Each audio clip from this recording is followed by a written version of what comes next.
ವೀಕ್ಷಕರೇ, ನಿನ್ನೆ ಸಂಚಿಕೆ ಒಂದು ಮಾಡಿದ್ದೆ ಕಾಡು ಕೋಣದ್ದು. ಅದೇ ರೀತಿ ಇವತ್ತು ಕೂಡ ಬಂದಿದ್ದೀನಿ. ಇವತ್ತು ಕಾಡು ಕೋಣದ ಅಂತ್ಯಕ್ರಿಯೆ ನಡೀತಾ ಇದೆ. ಅದು ನಿನ್ನೆ ಈ ಭಾಗದಲ್ಲಿ ನೋಡ್ಬೋದು ನೀವು, ಈ ಭಾಗದಲ್ಲಿತ್ತು. ಅದನ್ನು ರೋಪ್ ಮುಖಾಂತರ JCPಯಲ್ಲಿ ಅಲ್ಲಿಂದ ಎತ್ತು ಗದ್ದೆಗೆ ಹಾಕಿ ಗದ್ದೆಯಿಂದ ತಗೊಂಡೋಗಿದ್ದಾರೆ. ಪಾಪ ಅವರು ನಿನ್ನೆ ತಗೊಂಡೋಗೋತ್ತಿಗೆನೆ ತುಂಬಾ ಲೇಟ್ ಆಗಿದೆ. 8:30 9 ಗಂಟೆ ತನಕ ಆಗಿದೆ. ಅದೇ ರೀತಿ ರಾತ್ರಿ ಕೂಡ ಒಂದು ಇಬ್ರು ಅರಣ್ಯ ಅಧಿಕಾರಿಗಳು ಕೂಡ ಇಲ್ಲೇ ಸ್ಥಳದಲ್ಲೇ ಇದ್ರು. ಅಂದ್ರೆ ಕಾಡು ಕೋಣ ಏನಾದ್ರು ನಾಯಿಗಳು ಏನಾದ್ರು ತಿಂದು ಆ ಕಡೆ ಹೋಗ್ತವೆ ಅಂತೇಳಿ. ಯಾಕಂತ ಹೇಳಿದ್ರೆ ಇಲ್ಲಿ ವೆಟರ್ನರಿ ಡಾಕ್ಟರ್ ಕೂಡ ಈ ಕಳಸಾ ಭಾಗದಲ್ಲಿ ಸರಿಯಾದ ರೀತಿಯಲ್ಲಿ ಯಾರು ಇಲ್ಲ. ಆದ್ದರಿಂದ ಈಗ ನೋಡಿ, ಇದೊಂದು ಪೋಸ್ಟ್ ಮಾರ್ಟಮ್ ಮಾಡ್ಲಿಕ್ಕೆಗೋಸ್ಕರ ಚಿಕ್ಕಮಂಗ್ಳೂರಿಗೆ ಫೋನ್ ಮಾಡಿದ್ರೆ ಮೂಡಿಗೆರೆ ಫೋನ್ ಮಾಡಿ ಅಂತ ಹೇಳ್ತಾರೆ, ಮೂಡಿಗೆರೆ ಮಾಡಿದ್ರೆ ಜಯಪುರ ಮಾಡಿ ಅಂತ ಹೇಳ್ತಾರೆ. ಇದೇ ತರ ಸುತ್ತು ಬಂದು ಈಗ ಆಲ್ದೂರ್ ಅವ್ರು ಯಾರೋ ರೆಫರ್ ಮಾಡಿದಾರಂತೆ. ಡಾಕ್ಟ್ರು ಈಗ ಇನ್ನೊಂದು 10-15 ನಿಮಿಷದಲ್ಲಿ ಬರ್ತಾರೆ.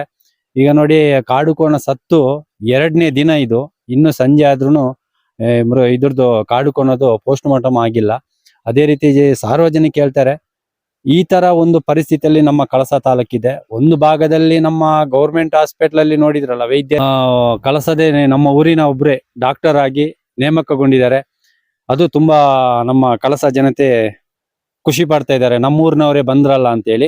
ಅದೇ ರೀತಿ ನಾವ್ ಹೇಳೋದು, ನಮ್ಮ ಇಲ್ಲಿ ಕಳಸಾ ತಾಲೂಕಿಗೆ ಪ್ರತಿಯೊಂದು ಏನೋ ಒಂದು ಪ್ರಾಣಿಗಳಿಗೆ ಏನಾದ್ರು ಒಂದು ಗಾಯ ಆಯ್ತು, ಅಲ್ಲ ಬೇರೆ ಯಾವ್ದಾದ್ರು ಒಂದು ಏನಾದ್ರು ಅನಾಹುತ ಆಯ್ತು ಅಂತ ಹೇಳಿದ್ರು ಡಾಕ್ಟರ್ಗಳಿಲ್ಲ, ಹೊರಗಡೆಯಿಂದನೇ ಕರೆಸ್ಬೇಕು ಅಂತ ಪರಿಸ್ಥಿತಿ ನಮ್ಮ ಕಳಸಾ ಭಾಗದಿದೆ. ಪಾಪ ಅರಣ್ಯ ಅಧಿಕಾರಿಗಳಿಗೆ ನಾವೆಲ್ಲ ಅಂದ್ರೆ ಸಿಕ್ಕಾಪಟ್ಟೆ ಅವ್ರೇನು, ನೀವು ಜವಾಬ್ದಾರಿ ತಗೊಳ್ಳಲ್ಲ, ಸರಿಯಾಗಿ ಮಾಡುವುದಿಲ್ಲ, ಅಧಿಕಾರಿಗಳು ನೀವು ಡಾಕ್ಟರ್ಗಳಿಗೆ ನೀವು ಕರೆಸ್ಬೇಕು, ಫೋನ್ ಮಾಡ್ಬೇಕು ಅಂತ ಹೇಳ್ತೀವಿ. ಬಟ್ ಇದಕ್ಕೆ ನಮ್ಮ ಕ್ಷೇತ್ರದ ಶಾಸಕರು ಕೂಡ ಅಷ್ಟೇ ಗಮನ ಹರಿಸಿ ನಮ್ಮ ಕಳಸಾ ಭಾಗಕ್ಕೆ ಒಬ್ಬ ಪ್ರಾಣಿಗಳು ಏನೇ ಒಂದು ಗಾಯ ಆದ್ರೂ ಒಂದು ಟ್ರೀಟ್ಮೆಂಟ್ ಮಾಡೋಕೆ ಅಂತ ಒಂದು ಪರ್ಮನೆಂಟ್ ಡಾಕ್ಟರ್ಗಳು ಬೇಕು. ಮತ್ತೆ ಪೋಸ್ಟ್ ಮಾರ್ಟಮ್ ಏನಾದ್ರು ಸತ್ತೋಯ್ತು ಅಂತ ಹೇಳಿದ್ರೆ ಅದು ಪೋಸ್ಟ್ ಮಾರ್ಟಮ್ ಮಾಡಕ್ಕೂ ನಾವು ಈ ತರ ಕಾಯ್ಬೇಕಾ ಪರಿಸ್ಥಿತಿ ಬಂದಿದೆ. ಅದೇ ರೀತಿ ನಾವೀಗ ಕಾಡು ಕೋಣ ಸುಮಾರು 1 ತಿಂಗಳಿಂದ ಇಲ್ಲಿ ಅಂದ್ರೆ ಕಣ್ಣು ಕಾಣದೆ ಇಲ್ಲಿ ಗಾಯಗೊಂಡು ಇಲ್ಲೇ ವಾಸವಾಗಿತ್ತು. ಇದರಿಂದ ತಗೊಂಡು ಮೇಲೆ ಪಾಪ ಅವರು ಗದ್ದೆಯಿಂದ ತಗೊಂಡು ಹೋಗಿದ್ದಾರೆ. ಗದ್ದೆ ನೋಡಿದ್ರೆ ನೀವು ಅದೊಂಥರ ಗುರ್ಸು ಅಂತ ಹೇಳ್ತಾರೆ, ನೀರಿಂದು ಜಾಗ ಅದು. ಅದರಲ್ಲಿ ತಂತ ಒಂದು ಸಾಹಸನೆ ಪಟ್ಟು ಮೇಲ್ಗಡೆ ಭಾಗಕ್ಕೆ ತಗೊಂಡೋಗಿದ್ದಾರೆ. ಯಾಕಂತ ಹೇಳಿದ್ರೆ ಒಂದು ಇದು ಡಾಕ್ಟರ್ಗಳು ಬಂದಾಗ ಅವರಿಗೆ ಸ್ವಲ್ಪ ಹತ್ರ ಆಗ್ಬೇಕು ಅಂತ ಹೇಳಿ.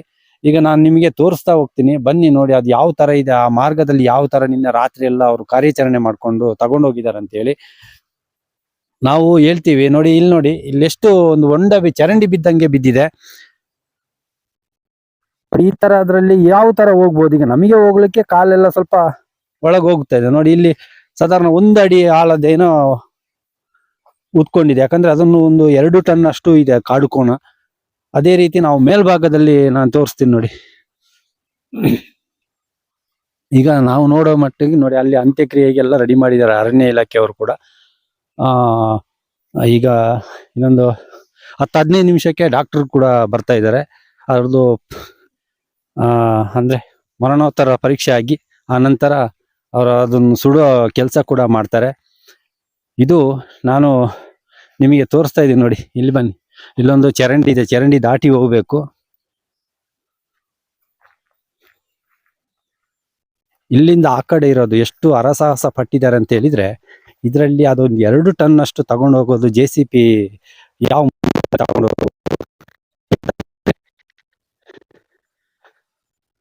ಎಂಟ್ರಿ ತನಕ ಆಗಿದೆ. ಇಲ್ಲೇ ಒದ್ದಾಡಿದೆ JCP, ಯಾವ ತರ ಒದ್ದಾಡಿದೆ ಅಂತ ಹೇಳಿ ನೀವೇ ನೋಡ್ಬೋದು. ಈಗ ನಮ್ ಕಾಲೇ ಹಿಂಗೆ ಒಳಗೋಗುತ್ತೆ.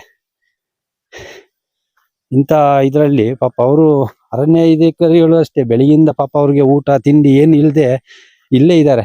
ಯಾಕೆ ಅಂತ ಹೇಳಿದ್ರೆ ವೈದ್ಯರಿಲ್ಲ ಇಲ್ಲಿ. ಸರಿಯಾದ ಡಾಕ್ಟರ್ಗಳಿದ್ರೆ ಬೆಳಿಗ್ಗೆನೆ ಎಲ್ಲ ಮುಗಿದೋಗುತ್ತಾ ಇತ್ತು. ಇಂದ ಆದಷ್ಟು ಬೇಗ ನಮ್ಮ ಕಳಸಾ ತಾಲೂಕಿಗೆ ಒಂದು ವೈದ್ಯರ ನಮಗೆ ಮುಖ್ಯ ಬೇಕಾಗಿದ್ದು. ದಯವಿಟ್ಟು ನಮ್ಮ ಶಾಸಕರು ಅಷ್ಟೇ, ಸರ್ಕಾರನೂ ಅಷ್ಟೇ ಸ್ವಲ್ಪ ಗಮನ ಹರಿಸಿ ನಮ್ಮ ಕಳಸಾ ತಾಲೂಕಿಗೆ ಆಗ್ಲಿ. ಯಾಕಂದ್ರೆ ಕುದುರೆಮುಖ ಭಾಗಗಳಲ್ಲಿ ಮತ್ತೆ ಕೆಲವೊಂದು ಹಳ್ಳಿ ಪ್ರದೇಶದಲ್ಲಿ ಏನಾದ್ರೂ ಆಯ್ತು ಅಂತ ಹೇಳಿದ್ರೆ ತುಂಬಾನೇ ಕಷ್ಟ ಆಗುತ್ತೆ. ಈಗ ನಾನು ನಿಮಗೆ ತೋರಿಸ್ತಾ ಇದ್ದೀನಿ ನೋಡಿ, ಅಲ್ಲಿ ಎಡಭಾಗದಲ್ಲಿ ಕಾಣ್ತಾ ಇದೆ, ಅದು ಸೌದೆ ಎಲ್ಲ ಒಟ್ಟಿ ರೆಡಿ ಮಾಡಿ ಇಟ್ಟಿದ್ದಾರೆ. ಪಕ್ಕದಲ್ಲಿ ಅರಣ್ಯ ಅಧಿಕಾರಿಗಳು ಕೂಡ ಅಲ್ಲೇ ಇದ್ದಾರೆ. ಇನ್ನು ರೇಂಜರ್ ಮತ್ತೆ ಡಾಕ್ಟರ್ಗಳು ಕೂಡ ಬರ್ತಾ ಇದ್ದಾರೆ. ಅದೇ ರೀತಿ ನೋಡುವ ಯಾವ ಥರ ಇದೆ, ಯಾವ ಥರ ಅದನ್ನು ಮರಣೋತ್ತರ ಪರೀಕ್ಷೆ ಎಲ್ಲ ನಡೆಸಿ ಯಾವ ಥರ ಒಂದು ಅಂತ್ಯಕ್ರಿಯೆ ಮಾಡ್ತಾರೆ ಅಂತ ನಾನು ನಿಮಗೆ ಅದು ವಿಡಿಯೋ ಮುಖಾಂತರ ತೋರಿಸ್ತೀನಿ.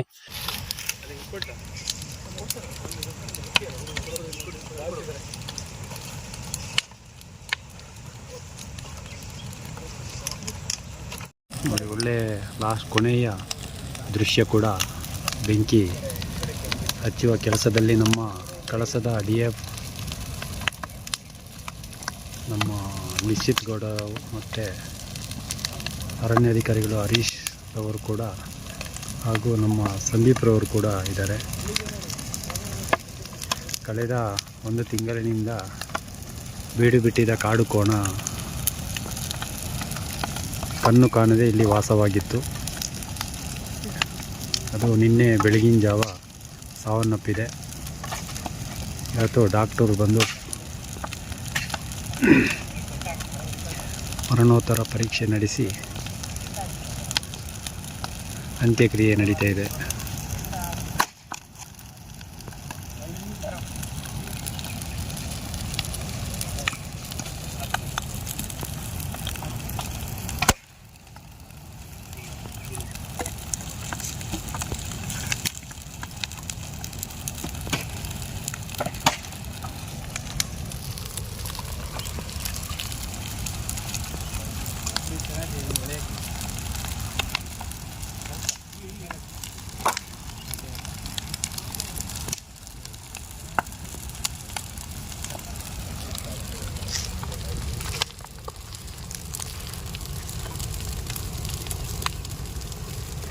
ಕೊನೆಯ ದೃಶ್ಯ ನೋಡ್ಬೋದು, ಇಲ್ಲಿ ಕಾಡು ಕೋಣದ ಅಂತ್ಯಕ್ರಿಯೆ ನಡೀತಾ ಇದೆ. ಹಾಗೆ ಅರಣ್ಯಾಧಿಕಾರಿಗಳ ಸಿಬ್ಬಂದಿಗಳು ಕೂಡ ತುಂಬ ಇದರಲ್ಲಿ ಕೆಲಸಗಳನ್ನು ಕೂಡ ಮಾಡ್ತಾ ಅದರ ಜೊತೆಯಾಗಿದ್ದು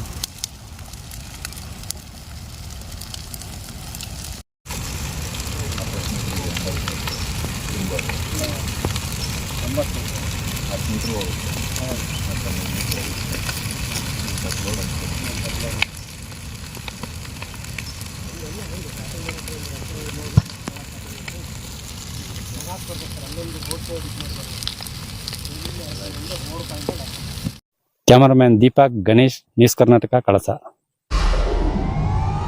ವಿಡಿಯೋ ನೋಡಿದ್ದಕ್ಕೆ ಧನ್ಯವಾದಗಳು. ಮುಂದಿನ ವಿಡಿಯೋದಲ್ಲಿ ಸಿಗೋಣ. ಕ್ಷಣ ಕ್ಷಣದ ಸುದ್ದಿಗಾಗಿ ವೀಕ್ಷಿಸಿ ನ್ಯೂಸ್ ಕರ್ನಾಟಕ, ಸದಾ ನಿಮ್ಮ ಜೊತೆ.